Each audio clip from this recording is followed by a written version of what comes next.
and this is Pastor Jeff Short, and I have Pastor Mel McGinnis on Google Hangouts today. We're talking via the web, and he's in his office, and I'm here in my office, and we are talking about the phenomenon of violent video games and what do we as Christians have to say about the problem of violent video games. So let me start with you, Mel.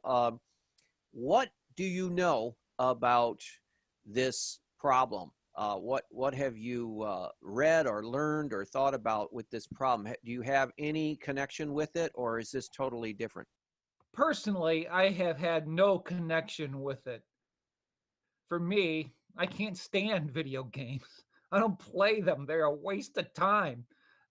Even the video games that aren't violent, I just don't feel like my time is worth spending on them. So I really can't speak to it at a personal level. And I would also say that in a pastoral counseling matter, I've never dealt with it myself. I've never had somebody come in and say, I'm really dealing with this fixation with violent video games. I have a problem with it. I've never had a teen or a parent come to me about this matter, but I do know, of course, it's out there. You see it advertised constantly on television. And it just makes me wonder why so much is invested, not only financially, but time-wise. Yeah, I think that's probably typical with most pastors. I don't think most pastors have had a lot of experience with video games as far as directly with video games. Our generation, we're considered probably now on the older side of things rather than the younger side of things, unfortunately. And my experience with video games basically started out, I don't play video games really. I don't own any video games. But when I was a kid, I was able to play some video games once in a while, very rarely, but once in a while. My parents, I think, bought one of the first video games that came out from Sears called Pong. I don't know if you ever heard of that. Very basic, was like ping pong. And you would work the little electronic levers, and it would go from one side of the screen to the other side of the screen. So it'd go boom, boom, boom, boom, back and forth. And that was real exciting way back then. But that kind of grew old. That was kind of a not such an exciting thing. And I think I played that for a little while after Christmas, after we got it for Christmas. And then it sat on the shelf in the basement most of the time. Then I think years after that, I think I was back celebrating Christmas in Michigan, and somebody had bought a Wii, a W-I-I Wii sports game or something, and that was kind of the big thing for a while. And we played a couple times on that. Again, it was around Christmas time, usually things that would come wrapped up under the tree, and somebody got a Wii game, and it was, I think, tennis and car racing and stuff like that. And really, that's about my whole extent of experience with video games. Now, that's not typical as far as people today, because the younger generation, the Generation X especially, really heavily got into video games. Xbox, a PlayStation, and that kind of thing. Have you ever seen an Xbox or a PlayStation or any of those kind of video games? No, I don't think I've ever, well, I may have seen one, but I wouldn't know it if I recognize it. I mean, I wouldn't recognize one if I saw one. That's how out of the loop I have been. And, like you say, it did take me back when you mentioned about ping pong, because I remember back in the early 80s when I was at the Olympic Training Center, I did play a little bit of Space Invaders, I think it was called. But I also remember, a guy there, he just loved video games and spent a lot of time doing those things. And I can see why people would say they are addicting. he can just get so Hour after absorbed in it. Yeah. Yeah, the camera's going up a little bit too much. I'm missing your face. There we go. Yeah, the camera was drifting up.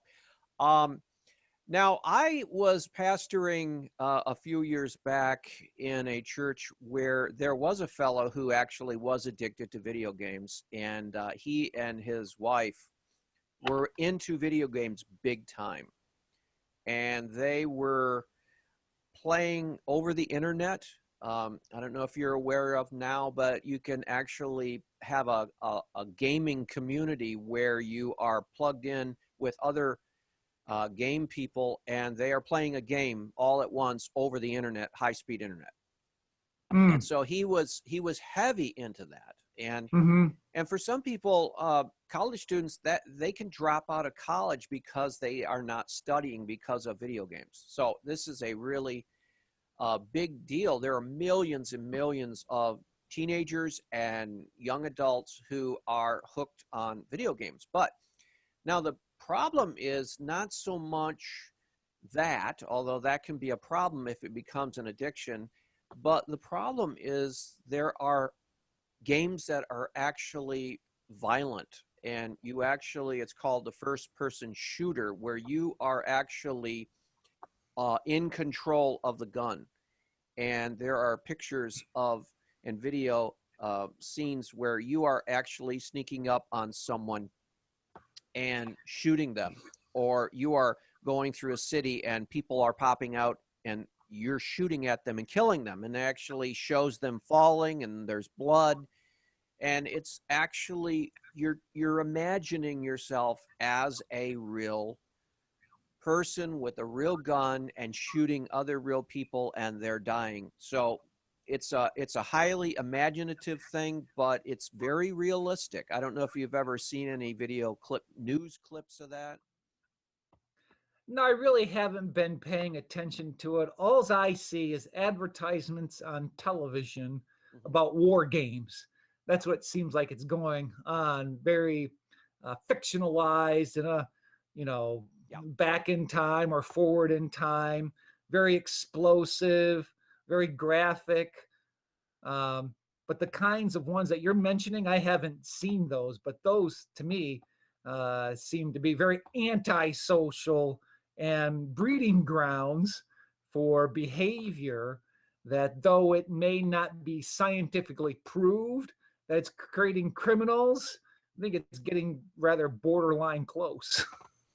Yeah, and what really prompted me to think about these violent video games is I was surfing the web. I was looking for a camera review on YouTube, and I found a couple videos of someone putting together a camera review, and they were playing in the background a video clip of a video game. And I watched this, and all of a sudden I'm looking at this, and here is this guy. He's an assassin, and the video game controller, the person with the joystick or the game controller, was actually controlling where this guy would go. He would sneak up behind someone and kill the person, and then drag their body and hide them in the bushes and go to the next person. And the whole game was about you as the game player assassinating people. And I thought, Yeah, imagine teenagers by the hour playing this game and pretending right. that he's a professional hitman, and he's learning how to sneak up behind people and stab them in the back and strangle them and do all the kinds of things you would do to murder someone, to kill someone. And imagine a teenager doing that hour after hour after hour. And I'm pretty sure the parents do not know that that is happening. Um, and Mm. so this is probably a problem in most churches and the Christian community, but the parents may not know about it because it just may not be something that they're in tune with. Yeah, I would agree with that. I mean, I know I'm on the one extreme of having nothing to do with them, but I do feel like there are adults out there who are aware of what is being, sold. And it may also mean that there are adults out there who just really aren't paying attention when maybe they should be paying more attention, especially to what their young are doing in front of the television set or a video screen. I mean, yeah. Yeah, because I know that around Christmas time, a lot of video games are sold. The Xbox, the PlayStations, and all of these that you hook up to high definition television. There's some of the most popular television or electronic Christmas gifts. And I know all the stores like Kmart and Sears and Target, all the Amazon sells a ton of these.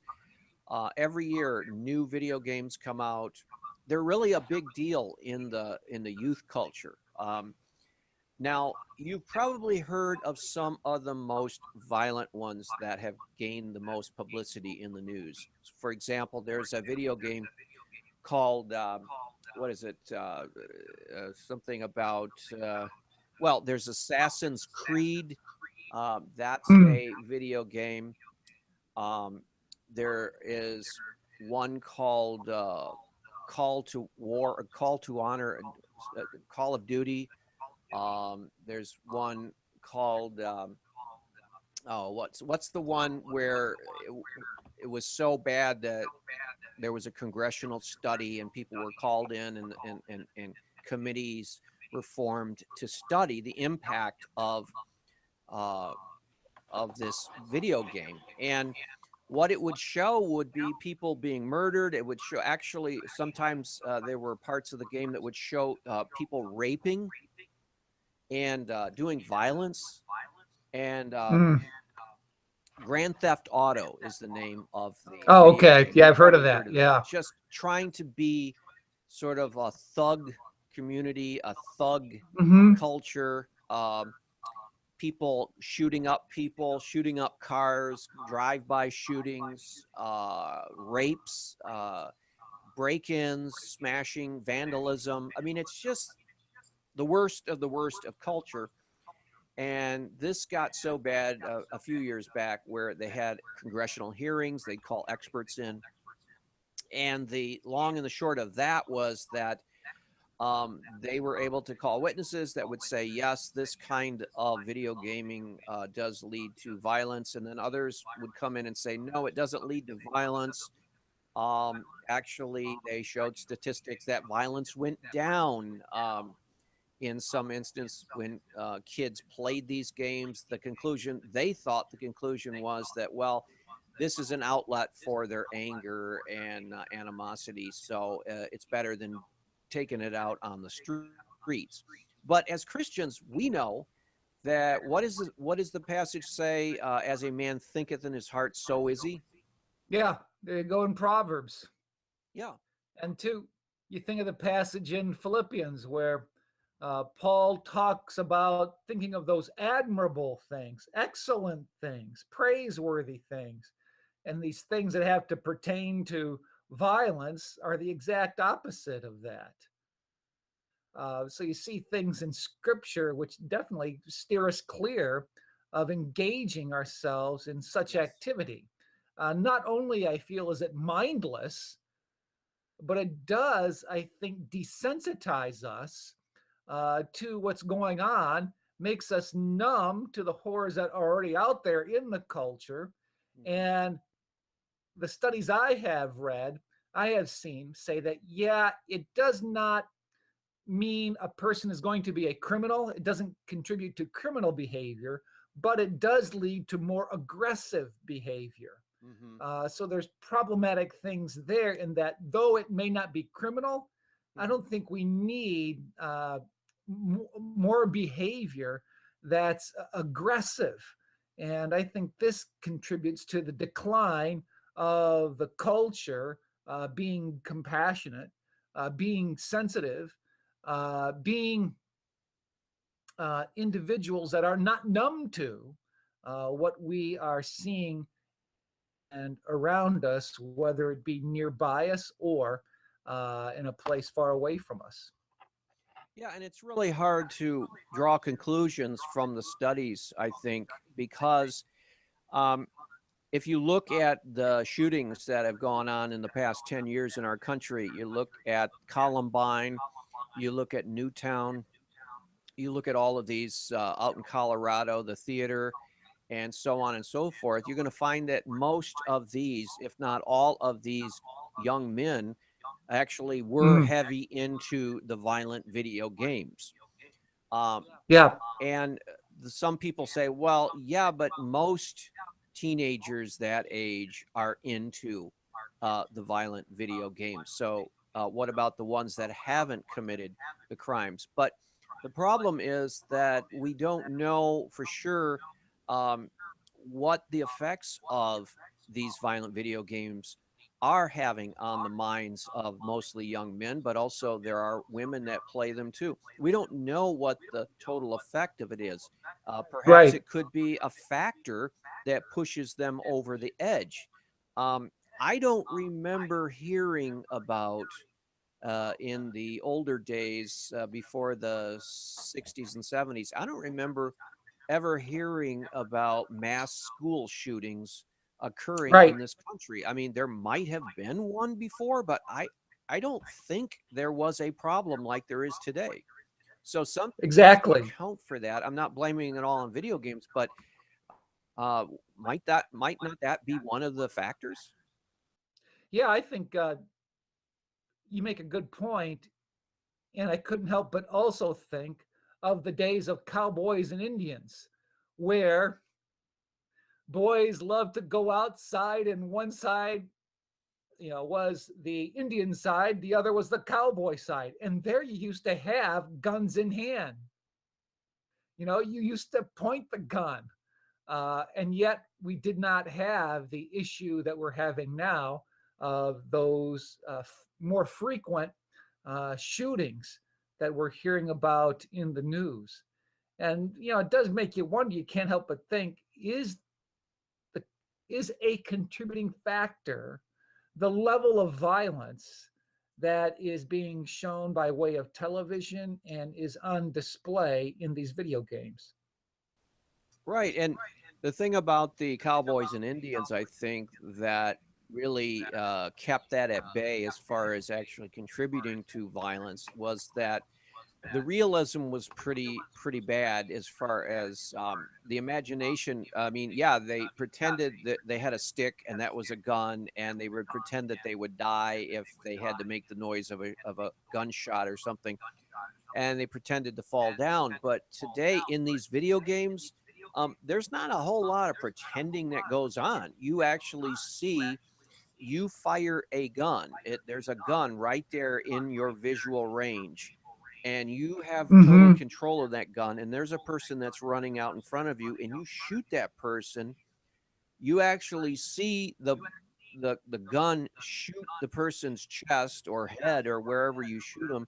You see the blood flying. You see the person hit the ground. I mean, this is so realistic. This is why I don't know if you've noticed on the in the military bases around the world, especially in during the Iraq War, they'd have cameras going into the barracks, and you'd see these guys on their free time.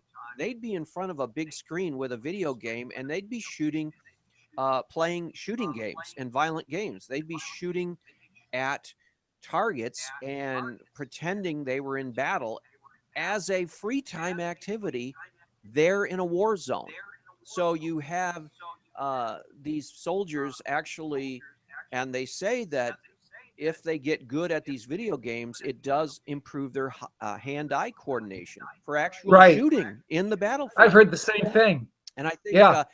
you're probably aware of also that the military recruits these kids that are really good with video games to fly drone missions. When Mm-hmm. they find out that these kids can really do a good job at controlling these video game simulations, they put them in a drone command after they've received the training, and they actually allow them to deliver payloads and take out terrorist targets and everything like that. And it's a big video game, basically.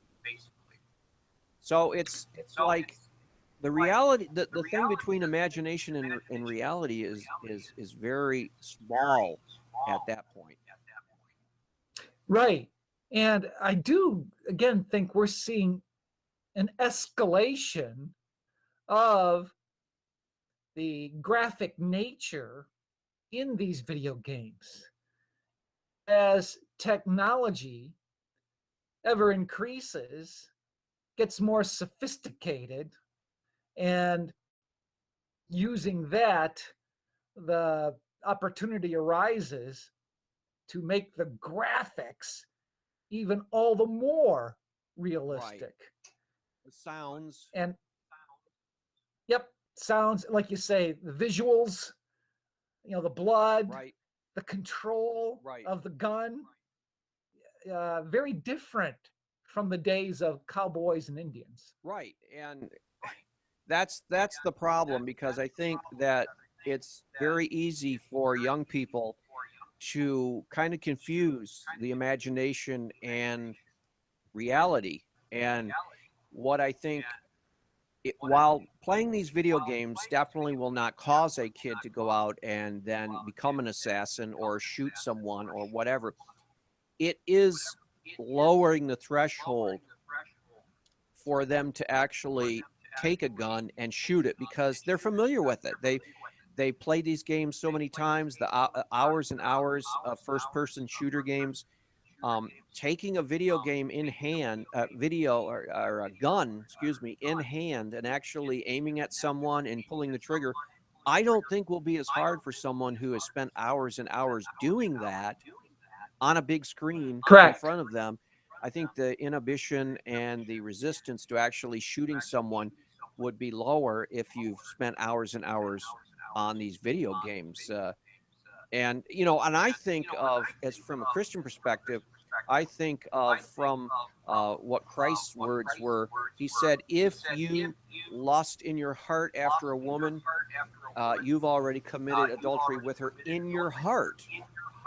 Mm-hmm. And he also said something about murder in that context. He said, if you hate your brother, you've already committed murder in your heart. So there is a link, a causal link, to some extent, to what's going on inside your mind and your heart, and with what actually will happen in reality. Is that correct? Yeah, I think the aspect of the emotional in all of this is being directed in ways that reflect or are received by our more base nature. Mm-hmm. The base nature within us gravitates towards these kinds of things, like violent video games. And though there may be that aspect of being able to differentiate the real from the fake, right, or the actual from the video, I think we're getting closer and closer to that line to where it's going to be more difficult to distinguish. right, And that's not a good place to go. right. Uh, Now here's the question I would ask you. If a teenager in the church where you're at or are part of said that they were playing these violent video games, I think as a pastor, you could link it back and you could say, Jesus is concerned about what's going on inside of you just as much as what's going on outside. And while committing murder on the outside and in the real world is actually awful and a crime, according to the words of Jesus, thinking about or imagining committing murder or fantasizing about committing murder is a sin also. It's actually a sin just as much as if you were to sit there and fantasize about adultery or fantasize about mass murder. I mean, if you were to sit back in your home and just fantasize about blowing up an entire city and enjoying that thought and really getting into it, that would be a sin, because that would reveal a corruption in your heart. Well, isn't the enjoyment of blowing people's heads off in a video game hour after hour, isn't that some kind of an indication that there's a corruption in the heart? Exactly. Right. Jeff, I think that's an excellent point. And so often we just see things in the realm of the behavioral, Mm-hmm. whereas Christ in the Sermon on the Mount gets right down to the root cause or the problem, what goes on inside the head, Mm-hmm. what is felt inside the heart.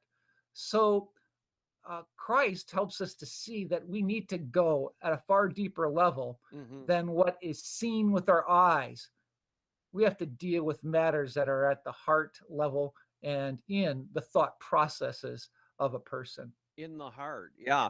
Well, we only have about 5 minutes, a few minutes, but I think we would both agree that we would warn parents to make sure you know what kind of video games your teenagers are playing, Mhm. and definitely don't buy them a video game that involves a lot of violence just because it's popular or just because all the other kids are playing it, because you really Right. don't want to encourage your son, usually the boys, but also the daughters now too.